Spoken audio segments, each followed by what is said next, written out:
What's up guys, welcome back to Deck Tech for Decks, and today we're doing a deck tech on Omnath Locus of all. I'm gonna be honest, this is a tough cookie to crack, but I've decided that second ability is a trap. You want to focus on that first ability to store your unspent mana to cast massive X spells.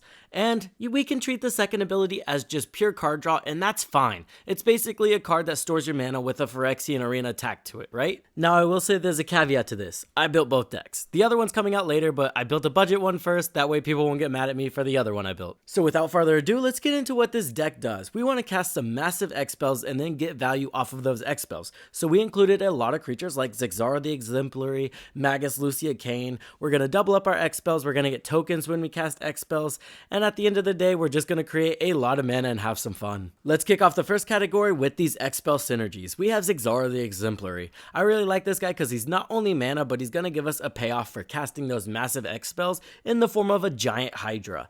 Magus Lucia Kane is just going to double up on our X spells, whether we're casting Hydras, Tyranids, or draw spells. Pretty decent. Dika Fractal Theorist. This is another one that's going to just give us a massive creature whenever we cast a massive spell. Additionally, we can make one of those creatures unblockable. Shark Typhoon is really flexible in the deck because it doesn't matter if it's an X spell or not, it just cares if it's a creature or not. If it's not a creature, we create a token. Nexos. This is going to synergize really well with our commander because we can go ahead and tap our lands for 2 mana. That way we can store it and then use it later. Winged Hive Tyrant is just going to give all of our creatures with counters on them haste and flying, so that's going to be pretty cool. We do run Unbound Flourishing because it kind of be weird if we didn't, right? Elementalist Palette, this one's really good because it's just going to create more and more mana the more X spells we cast. Lastly, we have Tyrant Guard. This card is amazing in the deck. It's basically a heroic intervention on a stick. Alright guys, for this next category, let's look at the creatures we run in the deck. We have Hermigant Horde. This one's really good because one, we have that Ravenous ability, and we can sacrifice it to our card draw pieces that want to sacrifice our massive creatures, and then we can bring it back to the battlefield to do that again just to draw more cards. Ravener.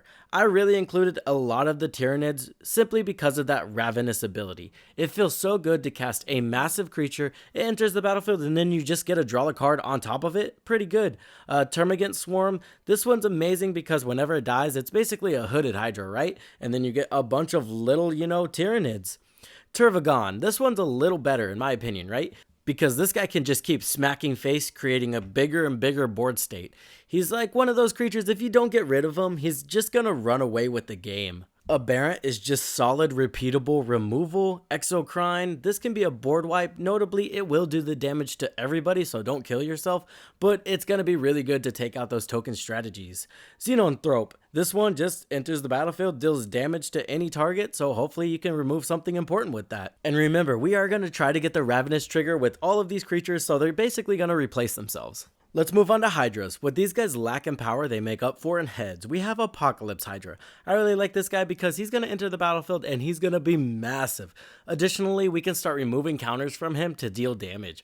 Hooded Hydra, right? We want a lot of little creatures and a lot of big creatures, so he's going to enter the battlefield and they're going to be disincentivized to kill him, so maybe we'll kill him, draw a lot of cards, and then get a lot of little creatures. Hungering Hydra. This guy just really embodies what a Hydra is supposed to be. Every time he gets damage dealt to him, if he doesn't die, he's going to grow. Hydra Broodmother. Our goal with this deck is to create a lot of mana. So the potential this card has to create a massive board state is insane. Savageborn Hydra. This guy's a menace. He can get super big and he's got double strike. Additionally, we can just keep growing him. Let's talk about some of the supporting cards in the deck. Villainous Wealth. It always feels good to cast this on the opponent casting the biggest, baddest creatures, and then you get to play the biggest, baddest creatures.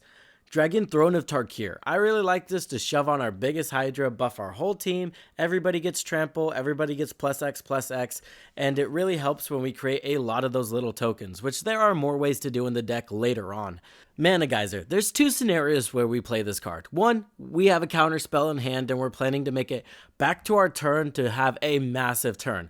2, everybody's tapped out and we're going to create a massive amount of mana anyway, so we're going to go off that turn. You do not want to try to play this and tap out without a counterspell because chances are they're just going to kill your commander and you're going to lose all of that mana. Seething Song, this one's a little better because it's an instant. So we can just hold open 3 mana, wait for it to get to our opponent's end step, cast this, boom, we get a turn, and then on that turn we just have 5 extra mana to spend. Finale of Glory, we can play this card as early as turn 6. You just have to be a little sneaky about it. Let's say we cast our commander turn 4, we have 6 mana at turn 5, and we just pass turn. Now our opponents are going to be a little weary, but honestly we can just fake a counterspell and they'll probably think nothing of it.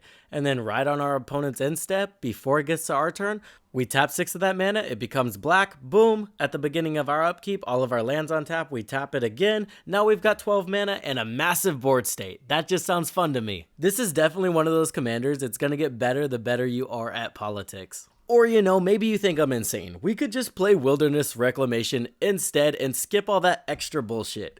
Kaidel Chosen Crewfix, another amazing card in the deck because we have the potential to draw an insane amount of cards in this deck, and so she's going to tap for an insane amount of mana. Change of Plans. This is also a super solid card since we're playing a lot of tokens. It can protect our whole board, including our commander, and we're going to connive while we're at it.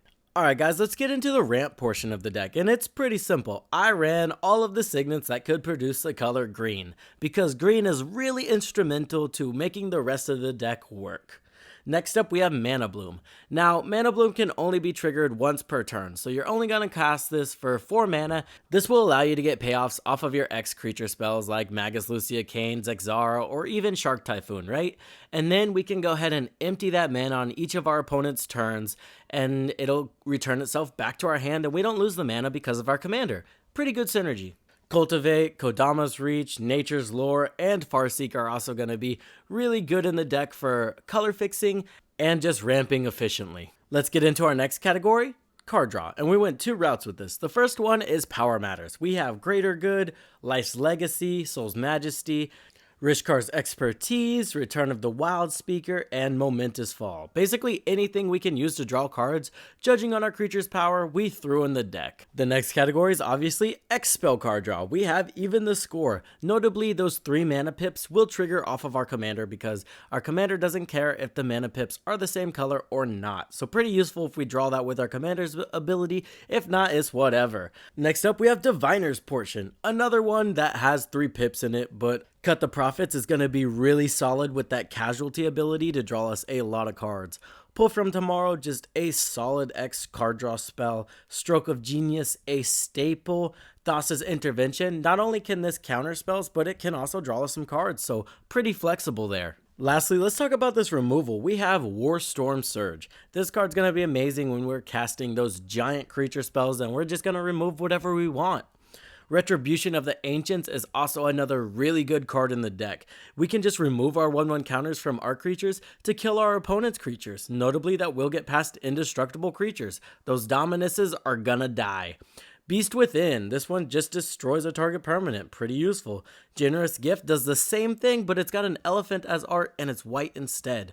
Maelstrom Pulse, this is really good if they're running a token strategy and don't have a sack outlet. And if not, we can just use it to destroy a permanent that we don't like. Blot Out the Sky, this one's going to be really fun because it's an X spell that you don't normally get to play in X spell decks because it has white in it. Well, now we can play it. It's going to basically hose over those enchantment and artifact decks while giving us a pretty good board state. Clash of Wills is a solid X-Spell counterspell. Notably, these cards synergize really good with Decofractal Theorist, Zexara the Exemplary, and Shark Typhoon because we will pump that X to the moon just to create a massive token. Condescend, Logic Knot, and Syncopate are all going to do exactly the same thing. And that's going to do it for the deck tech. I hope you guys enjoyed, and as always, I hope this helps you in your deck building endeavors. I'll see you in the next one.